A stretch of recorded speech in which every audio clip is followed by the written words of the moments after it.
We're going to talk about the clicker. The clicker, I'm going to click when there's a behavior that I like, that I would like for her to repeat. As the dogs get more savvy with the behavior that we've taught them, I can actually fade the clicker out. They don't need it anymore to tell them that they did the correct behavior to earn the reward, but it helps speed up the learning process. So she's at a stage now where she doesn't really need the clicker, but she likes it. It's a nice pat on the back, and if you're taking them out to a new environment or out in public where there's a lot of distractions that you're going to be competing with for her attention, I highly recommend you take the clicker, because it's such a novel sound that as soon as she does something that you like and you click it and pay her, she's going to have a different frame of mind where she's going to pay attention to you a little bit better than what's going on in the environment. It's easier to tune out our voices. So in the beginning, as you're continuing to build a new relationship with her, I would recommend that you take your clicker with you when you take her out in public, and you might use it at home for, just little fun sessions. But the further along she gets in her training, just realize you don't need the clicker with you to make her do anything, because it really doesn't make her do a thing. It tells her she did something correct already, earned a reward, and I can take a little bit more time if I click, go in to get it out of my pocket or my bag. Good. All right. All right is just her release word.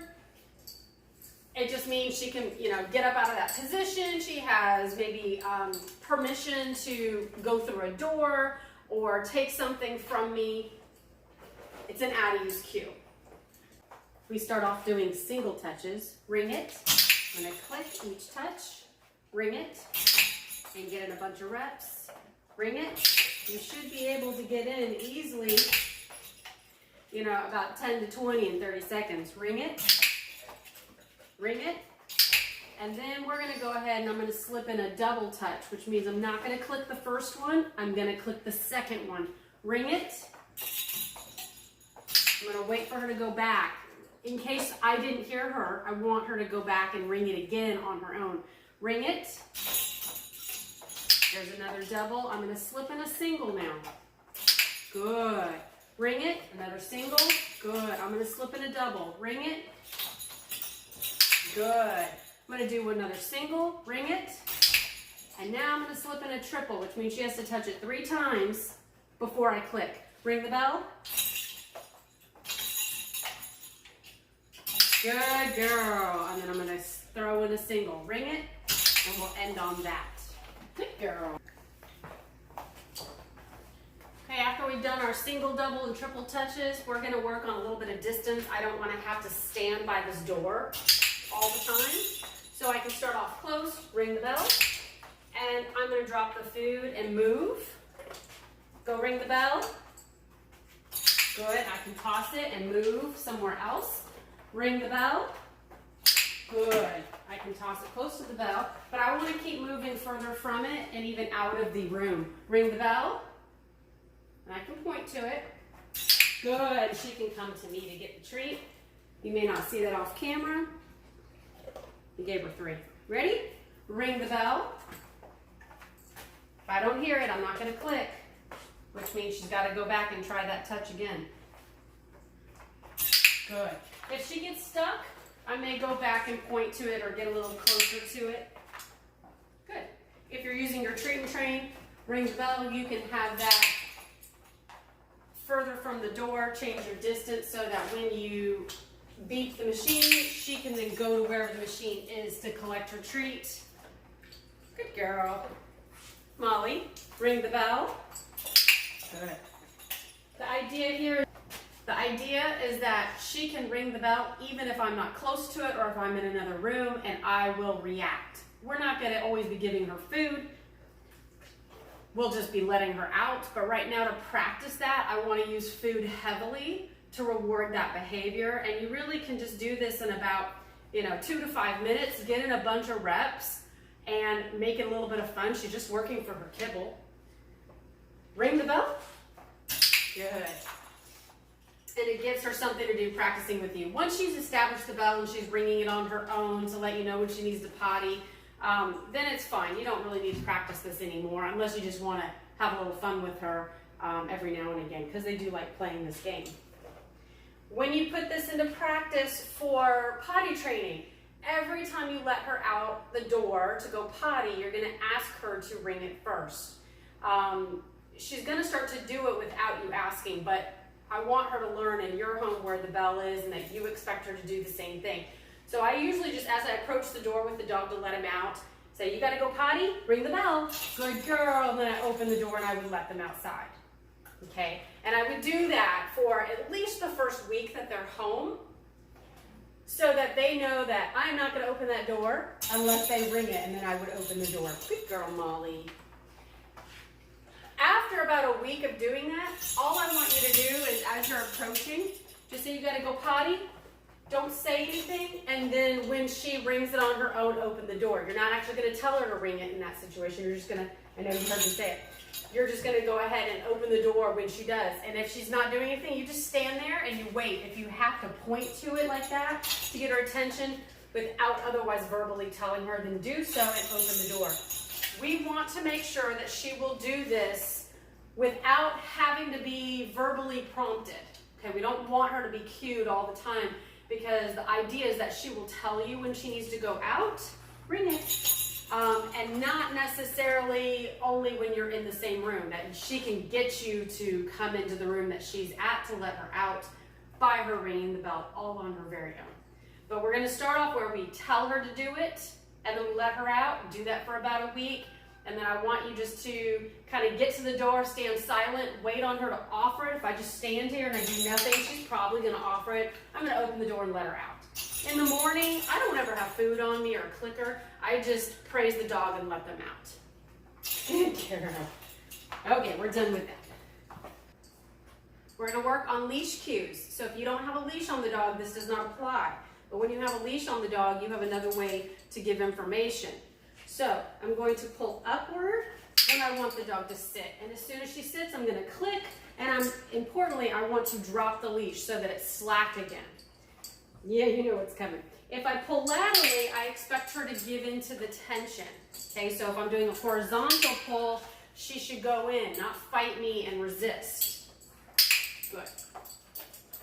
Okay, so again, if I pull up, it's a sit, and I'm clicking at the moment that her butt hits the ground, or that she gives into the pressure and takes a step in the direction of the leash pull. If I step on the leash, that's a down cue. Okay, so downward pressure is for the down. Upward pressure is for a sit. Lateral pressure is to move in the direction of the pull. So again, I can pull up a little bit. There you go. A little tougher to go from a down to a sit. She's not doing too bad. Now, if she starts playing this game, it's because she knows we've done a lot of reps of doing our puppy push-ups. But I would like for her to wait for a cue, not just to be throwing these behaviors out there. I love that she offers it, but I want her to also learn to wait for a cue. I'm not going to reward her necessarily for offering behaviors all the time. I will sometimes, but not all the time. So here, there we go. Good. Good girl. All right. So I'm going to release her with the all right cue. Now I should be able to do this where she's in front of me. I can also, again, important when you're going to step on the leash, make sure you slack it up. So that you have like a little U or a little J in the leash, and I want you to then step on it with your foot. If your leash, I'll show you from this angle, if your leash is tight, you're going to be having to pick your leg up way high, and we don't want to do that. So when you are wanting to have her do a DOWN, try not to say that, put a little J in it, and then you can easily step on the leash. As she drops to the ground, she's going to slack the leash up. But if, for instance, she did not, then you could go ahead and take your foot off the leash. So right now we're going to do something called a ground tether. And that's where basically I'm just going to keep my foot on that leash so that if she pops up on her own, it's just going to remind her that she's supposed to be doing this position, this down. She's not really in a stay. I could have told her, but basically I use this ground tether move when I don't want to have to hold the dog accountable for a stay. What that means is that if she were to break it, I would have to correct her and reset, and maybe I'm busy. So if I was taking a dog out to like a patio restaurant, I might have my foot on the leash. I can tell the dog to stay. I don't want you to think you can't. but it just means when I say that word, I have to be accountable that if she breaks the stay, that I'm going to get her reset so she doesn't think she can just get away with it. So right now, if I'm busy, let's say I was checking out and I had my dog with me, I would put her either in a sit or a down, and I could step on the leash. That way she can't be wiggling around and going and saying hi to people who are probably blowing kisses at her and saying hi and whatnot. And I can keep my eyes on what I'm doing. If I feel her get up, I'm going to notice that in the leash, and she's probably going to self-correct, and then hopefully she'll just lay back down on her own. She's being very good, so I'm just going to click and treat because she's doing what I want, which is basically nothing, which is just laying here while I talk. So we'll work on now some leave it skills. I've got a handful of food, so we're just going to let her be in a sit. She can really offer whatever she wants right now, I don't care. But I'm going to have a little bit of food, and now if she tries to take it, I'll just take my hand away like that. All right. And so as soon as I give her the all right, she's allowed to take it from my hand. She will try to steal it. So she's getting a lot better at this game, but you know, impulse control with her was not natural. So we've been working a lot on this. So again, I hold the hand. I may hold it away from her a little bit, get closer, get closer. I can also click, and that's a permission that she can take the food. All right. Down. Good. Just get her in a different position, and I'm going to do the same thing. All right. Good. Good job. All right. We'll let her get up. I'm going to go ahead and put this on the ground now. I started with my hand. I wanted to see that she has some impulse control. Just because sometimes it's hard to set this up, I'm going to step on the leash first, just so she can't go follow it, because I'm not asking her to do any kind of stays right now. I'm going to put it out where she can see it, take my foot off the leash, and I'm just going to make sure now that she cannot get to it until I tell her, Molly, come. So I may ask her to come closer to me. We'll get that leash unwrapped. Good. Heel. Good. We're going to move around it a little bit. I tell you, she's going to want to steal it, so you have to watch her. You have to watch her. Don't let her steal it. Sit. Good. Heel. I would like to see that she knows it's there, that she can move her. Leave it. Good girl. If you have to tell her to leave it, you can. We do a lot of games with food on the ground, so it can be a little confusing sometimes as to when is she allowed to grab the food off of the ground versus when is it not allowed. So don't be afraid to say that leave it word. Good job. All right, get it. And then I'm going to encourage her. I'll say all right, and I'll tell her to get it, so now she knows it's okay for her to take it. If you never let them get the food off the ground, pretty soon you basically create an aversion to it, and you're going to have a dog that you can't play food games with as easily because they think everything is a trap or a trick. So I want her to understand that sometimes it's off limits and other times it's okay, and I'm going to let her know when that is. Okay. I'm going to work now on some hand signals. So the hand signal for a sit is your open hand up towards the sky. Open hand up towards the sky. And then this is going to be down. It's just open hand towards the ground. Okay, so we can do some little puppy push-ups. So I'm going to open my hand up to the sky. There you go, and get her to pop up. If she doesn't, I could pull up on the leash like I showed you earlier. I could also, we'll get her back into a down. I could also, if I need her to pop up, walk into her feet so she pulls her feet up. Sit. Good. I don't want to have to always do that, but it's a little trick to kind of help them if they're not sure. I would like to be stationary and have the dog do all the work. Down. Molly, sit. And we're going to do these little puppy push-ups. Down. Sit. Down.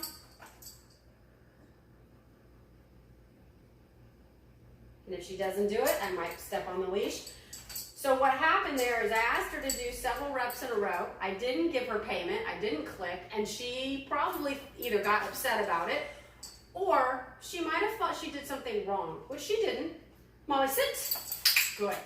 It's just a matter of you have to get them used to, you don't get clicked every single time you do something, but in the beginning we do. And as they get further along, I'm actually going to ask them to do more reps, and then I will click at some point after they do a couple of those things. Down. So since she kind of was a little hesitant, I am going to click that. It's not that I liked it, but I want to give her a win. Molly, sit. I'm going to click that one. Now I'm going to see if I can get her to do 2 things in a row. Down. Molly, sit. Good. So at least I got those faster. We're going to see if I can get 3. Down. Sit. Down. Use a hand signal. Good. So doing 3 verbals in a row without clicking, that's kind of where she gets irritated. I don't blame her. I like to get paid too. So we'll mix things up where I have the hand signals, the verbals, or maybe leash cues, because you'll probably be able to get more reps without having to reward her each time. But mix it up. Sometimes you're going to reward single behaviors. Other times you might reward double behaviors, then triple behaviors. Oh, I see it, baby. But mix it all up. I want her to always be guessing as to when I'm going to click, and that she has to just keep trying the next thing and waiting for it, and eventually it will happen. Sit. Good. So we got a little hand signal there. I'm going to use a leash cue. I'm going to click that.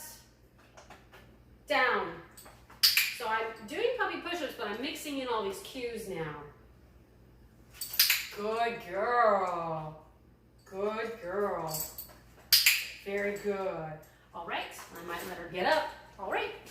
Go get that treat. We're going to practice now. Down. Basically from a stand. So she was standing and I just gave her the down cue. Now she sat first. I don't mind that as long as they get into the down behavior pretty quickly. They're so used to being told to sit and then down that they think they have to sit first, a lot of them. All right, so we're just going to practice, and I might change how I do it. I might go from a leash cue instead of, so she's standing. Now, I'm not giving her anything. I'm just using food to kind of lure her here. I'm going to now step on the leash, but she was standing first. You can see she still wanted to sit before she laid down. All right, I don't really care. I just want them to get into the position promptly. Down. Good. And if you always ask them to sit before you ask them to down, they will think that that is the sequence. You're actually building a sequence. I don't want her to think that that's something that has to happen. I just want her to know each position independently, that whatever position she's in, she can get into the one that I asked her to. Down. Good. All right. Yay.